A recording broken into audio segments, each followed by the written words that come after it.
নমস্কার, দেখছেন talk to Bangla. আমি অভিষেক রয়েছে আপনাদের সাথে। এই মুহূর্তে যে খবর নিয়ে উপস্থিত হয়েছে, সুপ্রিম কোর্টে আবারও ধাক্কা খেতে হলো ইলেকশন কমিশনকে এবং পশ্চিমবঙ্গের এসআইআর নিয়ে পর পর তাদের কিন্তু বেশ খানিকটা বেকায়দায় পড়তে হচ্ছে সুপ্রিম কোর্টের সামনে। এবং সুপ্রিম কোর্ট এই নিয়ে যে বেশ খানিকটা সচেতন, পশ্চিমবঙ্গে কিভাবে এসআইআর প্রক্রিয়াটা হচ্ছে সেটাকে নিয়ে, সেটা আবারও বোঝা গেল। কারণ সুও মতো করে এই কেসটাকে আবারও সঙ্গে সঙ্গে সুপ্রিম কোর্টে ডেকে আনা হয়েছিল।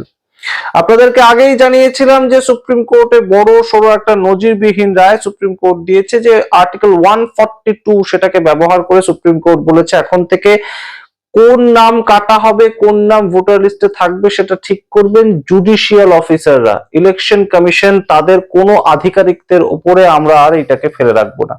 জুডিশিয়াল অফিসার বলতে যারা জাজ, অর্থাৎ রিটায়ার্ড জাজ এবং বিভিন্ন কোর্ট থেকে যারা রিটায়ার করে গিয়েছে তাদের পর্যবেক্ষণে সম্পূর্ণ বিষয়টা হবে। এবং সেটা নিয়েই এই মুহূর্তে আরো কিছু সমস্যা তৈরি হয়েছিল, তাই জন্য গিয়েছিল সুপ্রিম কোর্টে কলকাতা হাইকোর্টের একজন প্রধান বিচারপতি। তিনি একটি চিঠি দিয়েছিলেন, তিনি একটি রিপোর্ট পাঠিয়েছিলেন সুপ্রিম কোর্ট এবং সেটার ভিত্তিতে কিছু নির্দেশ সুপ্রিম কোর্ট দিয়েছে।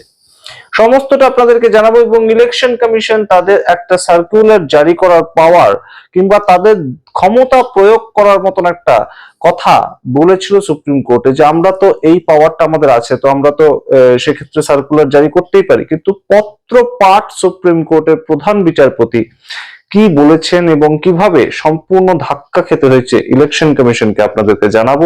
তারা অবশ্যই টক টু বাংলা ইউটিউব চ্যানেলটিকে সাবস্ক্রাইব করবেন, আমাদের চ্যানেল জয়েন করে আমাদেরকে আর্থিকভাবে সাহায্য করতে পারেন আপনারা। আপনাদের জানাই এই মুহূর্তে সুপ্রিম কোর্টে কি কি ঘটনাগুলো ঘটেছে। একদম সরাসরি প্রথমেই জানাই যে chief justice of Kolkata high court তিনি একটি রিপোর্ট পাঠান এবং রিপোর্টটা সাবমিট করেন, যেখানে 250 জন জুডিশিয়াল অফিসার অ্যাপয়েন্ট করা হয়েছে। কিন্তু তিনি জানান যে 250 জন জুডিশিয়াল অফিসার বা বিচারক তাদের মাধ্যমে যদি সম্পূর্ণ প্রক্রিয়াটা এই মুহূর্তে সংগঠিত করতে হয় তাহলে সেটা সম্ভব নয়, কারণ সময় হাতে খুব কম। এবং সম্পূর্ণ সময়ের ভিত্তিতে 250 জন জাজ তারা সম্পূর্ণ যে ভোটার লিস্ট দেখা এবং তার ভিত্তিতে নতুন ভোটার লিস্ট তৈরি করা সেটা পারবে না। তো সেই ক্ষেত্রে আরো জাজ দরকার, কারণ সমস্তটাই এখন সুপ্রিম কোর্টের নির্দেশ অনুযায়ী যে জুডিশিয়াল অফিসাররা সম্পূর্ণটা দেখাশোনা করবে। ইলেকশন কমিশনের আধিকারিক বা মাইক্রো অবজারভার তারা নাম কাটতে পারবে না, এটা ইলেকশন কমিশনকে একদম সরাসরি নির্দেশ দিয়েছে সুপ্রিম কোর্ট। তো সেই ক্ষেত্রে আরো জুডিশিয়াল অফিসার বা বিচারক দরকার। তো সেই ক্ষেত্রে এই মুহূর্তে কলকাতা হাইকোর্ট তাদের অর্ডারে একটা অ্যাডিশন করেছিল এবং সেই ক্ষেত্রে জানানো হয়েছে যে আগে শুধুমাত্র ডিস্ট্রিক্ট কোর্টের জাজ এবং অ্যাডিশনাল ডিস্ট্রিক্ট কোর্টের জাজ এরাই অ্যাপয়েন্টেড হতে পারতেন। এই যে জুডিশিয়াল অফিসার তাদের যে তালিকা সেখানে কারা কারা অ্যাপয়েন্টেড হতে পারবেন সেটাও সুপ্রিম কোর্ট তো জানিয়েছিল। তো সেখানে জানিয়েছিল যে ডিস্ট্রিক্ট কোর্টের জাজ এবং অবশ্যই তার সঙ্গে অ্যাডিশনাল ডিস্ট্রিক্ট কোর্টের জাজ তারা অ্যাপয়েন্টেড হতে পারবেন। কিন্তু এবার তার সঙ্গে সুপ্রিম কোর্ট আরো জানিয়ে দিয়েছে এই মুহূর্তে যে সিনিয়র ডিভিশন এবং জুনিয়র ডিভিশন এই দুটো ডিভিশনের জাজদেরকে অ্যাপয়েন্ট করা যেতে পারে যদি তাদের 3 বছরের অভিজ্ঞতা থাকে। মিনিমাম জাজ হিসেবে 3 বছরের অভিজ্ঞতা যদি থেকে থাকে তাহলে তাদেরকে কিন্তু অবশ্যই সিনিয়র ডিভিশন এবং জুনিয়র ডিভিশনের যে জাজ রয়েছেন, শুধুমাত্র ডিস্ট্রিক্ট কোর্টের জাজ ছাড়াও বিভিন্ন কোর্টের যে যারা জাজ রয়েছেন যাদের 3 বছর মিনিমাম অ্যাপয়েন্টমেন্টের পর থেকে জাজ হিসেবে অ্যাপয়েন্টমেন্ট পর থেকে এক্সপিরিয়েন্স রয়েছে তাদেরকে অ্যাপয়েন্ট করা যেতে পারে এই মুহূর্তে এই কাজের ক্ষেত্রে। তার পরবর্তীতে রিটায়ার্ড যত জাজ তাদেরকে অবশ্যই জুডিশিয়াল অফিসার হিসাবে নিয়োগ করা যেতে পারে। অর্থাৎ ডিস্ট্রিক্টের কোর্টের যে জাজ তার সঙ্গে অ্যাডিশনাল ডিস্ট্রিক্ট কোর্টের জাজ এবং তার সঙ্গে রিটায়ার্ড জাস্টিস যারা তাদেরকে অ্যাপয়েন্ট করা যেতে পারে এই কাজে। এর পরবর্তীতে তার পরেও যদি রিকোয়ারমেন্ট থাকে, যদি দেখা যায় যে তার পরবর্তীতেও রিকোয়ারমেন্ট রয়েছে পশ্চিমবঙ্গের সমস্ত এসআইআর পদ্ধতিটার ক্ষেত্রে, তাহলে সেই ক্ষেত্রে এর পাশের যে রাজ্য, পশ্চিমবঙ্গের পাশের রাজ্য ঝাড়খণ্ড এবং উড়িষ্যা থেকেও দরকার হলে কিন্তু রিটায়ার্ড জাজ যারা রয়েছেন তাদেরকে ডেকে আনা হতে পারে এবং সেই ক্ষমতাটাও সুপ্রিম কোর্ট দিয়েছে। এই গেল প্রাথমিক। এবং তার সঙ্গে গুরুত্বপূর্ণ যেটা, 14ই ফেব্রুয়ারি পর্যন্ত যারা যারা ডকুমেন্ট সাবমিট করেছিল, যে সমস্ত মানুষদেরকে ডাকা হচ্ছিল লজিক্যাল ডিসক্রিপেন্সির কারণ দেখিয়ে হিয়ারিং এ, তাদেরকে এই মুহূর্তে 14ই ফেব্রুয়ারি পর্যন্ত যারা ডকুমেন্ট সাবমিট করেছিল সেই সমস্ত ডকুমেন্ট আছে ইআরওদের কাছে। অর্থাৎ বিএলওদের ওপরে যারা অফিসার, ইলেকট্রাল রেজিস্ট্রেশন অফিসার, তাদের কাছে তাদের সব ডকুমেন্টস সাবমিট করা আছে মানুষের। তো সেই ডকুমেন্টস একদম সরাসরি তারা দেবেন এই মুহূর্তে যারা জুডিশিয়াল অফিসার আছেন তাদের কাছে, এবং তারা ঠিক করবেন যে কাদের নাম আছে আর কাদের নাম নেই। অর্থাৎ টাইম লিমিট 14ই ফেব্রুয়ারি পর্যন্ত কিন্তু রয়েছে, এবং সেই 14ই ফেব্রুয়ারি পর্যন্ত যারা গিয়ে ডকুমেন্ট সাবমিট করেছিলেন তাদের সাবমিশন অনুযায়ী কিন্তু সম্পূর্ণ বিষয়টা এখন দেখাশোনা হবে এবং ফাইনাল ভোটার লিস্টে তাদের নাম থাকবে। তার পরবর্তীতে এই মামলাকারীর পক্ষে কল্যাণ বন্দ্যোপাধ্যায় পশ্চিমবঙ্গের তরফ থেকে তিনি গিয়েছেন এবং তিনি বলেছিলেন যে এই 28 তারিখ বেরোবে ফাইনাল ভোটার লিস্ট, তারপরেও যাতে এই সাপ্লিমেন্টারি ভোটার লিস্ট বেরোতে থাকে।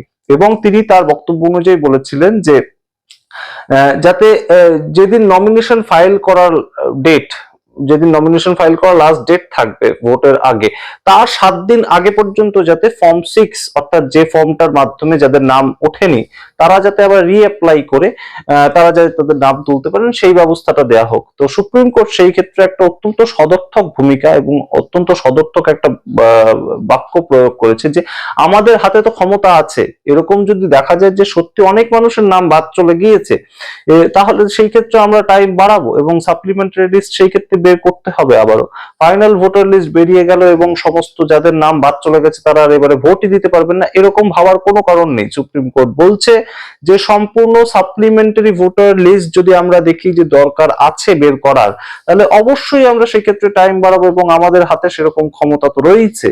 তো এই ঘটনা অবশ্যই কিন্তু পশ্চিমবঙ্গের যারা মানুষ, পশ্চিমবঙ্গের যারা ভোটার তাদেরকে আশ্বস্ত করে ভোটের ঠিক আগে, যারা ভাবছিলেন হয়তো যে তাদের কোনো ডকুমেন্টস এর ভুল থাকলে হয়তো ভোটার লিস্টে যদি নাম না আসে তাহলে সেই ক্ষেত্রে তারা ভোট দিতেই পারবেন না। এবার আসি আপনাদের, এগুলো তো গেল একদম টেকনিক্যাল বিষয়, আপনাদেরকে এবার জানাই যে ইলেকশন কমিশন ঠিক কোন জায়গায় ধাক্কা খেলো। তারা এই সমস্ত শুনে ঠুনে তারা বলেছিল তাদের পক্ষ থেকে আইনজীবী যে তাদের কাছে যেহেতু ডিসক্রিশন পাওয়ার আছে সেহেতু তারা যাতে সার্কুলার জারি করতে পারে, বিভিন্ন সময়ে তারা যাতে বিভিন্ন নোটিশ সার্ভ করতে পারে, এই সম্পূর্ণ প্রক্রিয়াটায় যখন জুডিশিয়াল অফিসাররা সম্পূর্ণ সিদ্ধান্ত নেবেন যে কার নাম থাকবে কার নাম থাকবে না, কার নাম থাকা উচিত কার নাম থাকা উচিত না, এটা সম্পূর্ণ এখন ডিসিশনটাই নেবে জাজেরা।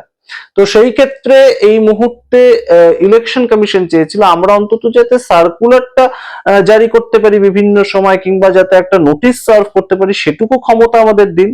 তো সেই ক্ষেত্রেও সুপ্রিম কোর্টের প্রধান বিচারপতি জানিয়ে দিয়েছেন সঙ্গে সঙ্গে পত্রপাঠ যে কোনো ধরনের কোনো ক্ষমতা আপনাদের দেওয়া হবে না, আপনাদের যা ক্ষমতা এই মুহূর্তে সম্পূর্ণটা পালন করবেন জুডিশিয়াল অফিসাররা।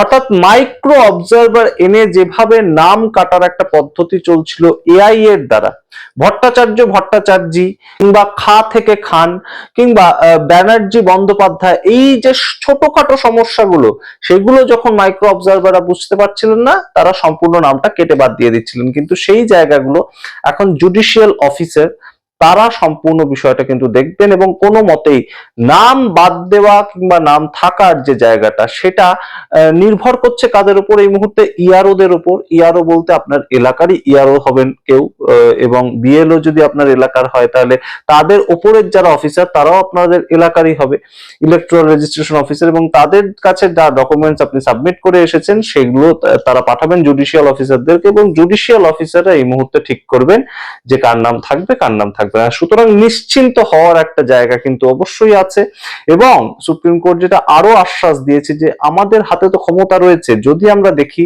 যে 28শে ফেব্রুয়ারির পরে বহু মানুষের নাম বাদ চলে গিয়েছে তাহলে আমরা অবশ্যই সাপ্লিমেন্টারি ভোটার লিস্ট যাতে বেরোয় তার জন্য ডেট বাড়াবো, তাতে কোনো অসুবিধা নেই যে 28শে ফেব্রুয়ারিতে নাম চলে গেলেই মানুষের নাম কেটে যাচ্ছে। সুতরাং সম্পূর্ণ বিষয়টা এই মুহূর্তে যতটা খবর আসছে সুপ্রিম কোর্ট থেকে আপনাদের সামনে রাখার চেষ্টা করছি স্বচ্ছ বাংলা ভাষায়, এবং অবশ্যই আপনাদের যাতে সুবিধা হয় বুঝতে সম্পূর্ণটা ব্যাখ্যা করার চেষ্টা করছি।